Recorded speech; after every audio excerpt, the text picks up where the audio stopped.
Dan sungguh aneh ketika ada seorang anak yang mana ketika dia telah dewasa dia membantah kepada kedua orang tuanya, dan bahkan nauzubillahi min zalik dia membuat kedua orang tuanya menangis karena perbuatannya.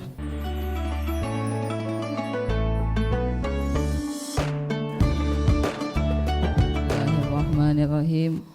Assalamualaikum warahmatullahi ta'ala wabarakatuh. Waalaikumsalam wabarakatuh. Alhamdulillahilladzi arsala rasulahu bilhuda wa dinil haqqi liyuzhirahu ala dini kullih. Arsalahu basyiran wa nadiran wa da'iyan ilal haqqi wa sirajan munira. Ashhadu an la ilaha illallah wahdahu la syarika lah, la ma'buda siwa, wa ashhadu anna Muhammadan abduhu wa rasuluh, la nabiyya ba'da. Allahumma salli wa sallim wa barik wa karrim wa majid wa azim ala nabiyyina Muhammad, ala rasulina Muhammad, ala habibina wa syafi'ina rasulillah Muhammad. Al-Fatih lima uglik wal khatim lima sabak, nasirul haq bil haq wal hadi ila siratikal mustaqim, haqqa qadrihil wa miqdarihil azim. Wa qala rabbi shrah li sadri wa yassir li amri wahlul 'uqdatam min lisani yafqahu qawli wahdi qalbi wa syaddid lisani bijahin nabi wa ali.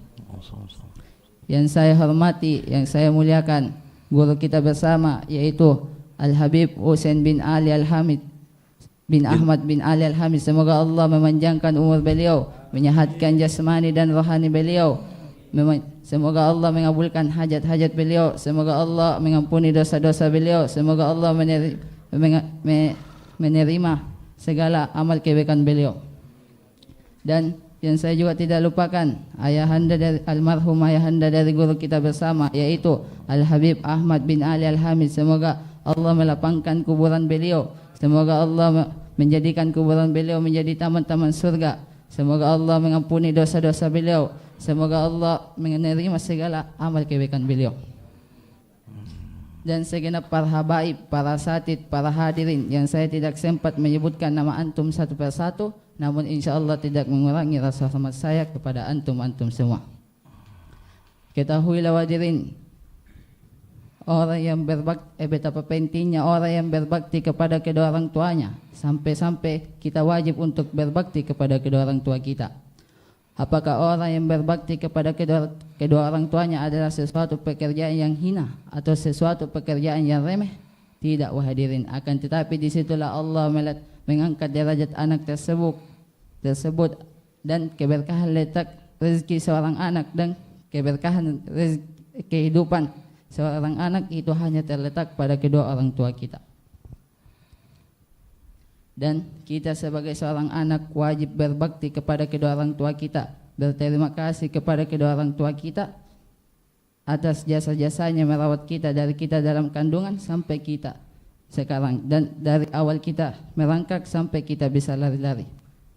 Dan sungguh aneh ketika ada seorang anak yang mana ketika dia telah dewasa dia membantah kepada kedua orang tuanya, dan bahkan nauzubillahi min zalik dia membuat kedua orang tuanya menangis karena perbuatannya. Apa kata Allah dalam firman-Nya? Imma yablughanna indakal kibra ahaduhuma aw kilahuma fala taqul lahumā uffin wa la tanharhuma wa qul lahumā qawlan karīmā. Jika salah seorang di antara keduanya atau kedua-duanya sampai berusia lanjut di dalam pemeliharaannya, di dalam pemeliharaanmu, maka sekali-kali janganlah engkau mengatakan dengan perkataan atau janganlah engkau membentak keduanya, dan ucapkanlah perkataan yang baik kepadanya. Dan salah satu sikap untuk berbakti kepada kedua orang tua ialah menundukkan sayap kita. Wakhfid lahu janahan, tundukkanlah sayap kita. Pertanyaannya, apa sih itu sayap? Sayap bagi seekor burung adalah sesuatu yang paling berharga bagi dia. Begitu juga dengan kita, sesuatu yang paling berharga bagi kita, kita tundukkan di hadapan kedua orang tua kita. Seperti harta, tahta, jabatan, dan profesi. Kita tundukkan ketika di hadapan kedua orang tua kita. Maka dari itu sungguh aneh ketika ada seorang anak yang berbicara kepada kedua orang tuanya, dia sibuk mengurus duniawinya, dia sibuk mengurus urusan yang lain, dia sibuk mengurus perkara yang lain tanpa memperdulikan kedua orang tuanya. Apakah kita tidak berpikir bahwasanya yang mendidik kita itu siapa? Yang membiayai sekolah kita sampai sukses itu siapa? Yang menjaga kita dari kecil itu siapa? Apakah ini balasan kita kepada kedua orang tua dengan cara membentak-bentaknya atau dengan cara berbicara tidak sopan kepadanya? Ingat, walaupun kita hafizul Quran, hafal 30 juz, atau sepintar-pintarnya kita yang mampu menguasai materi pelajaran umum dan bahkan pelajaran Islam, atau seabid-abidnya kita kalau acuh tak acuh kepada kedua orang tua, sering membuat kedua orang tua menangis, niscaya surga tidak mau sama kita.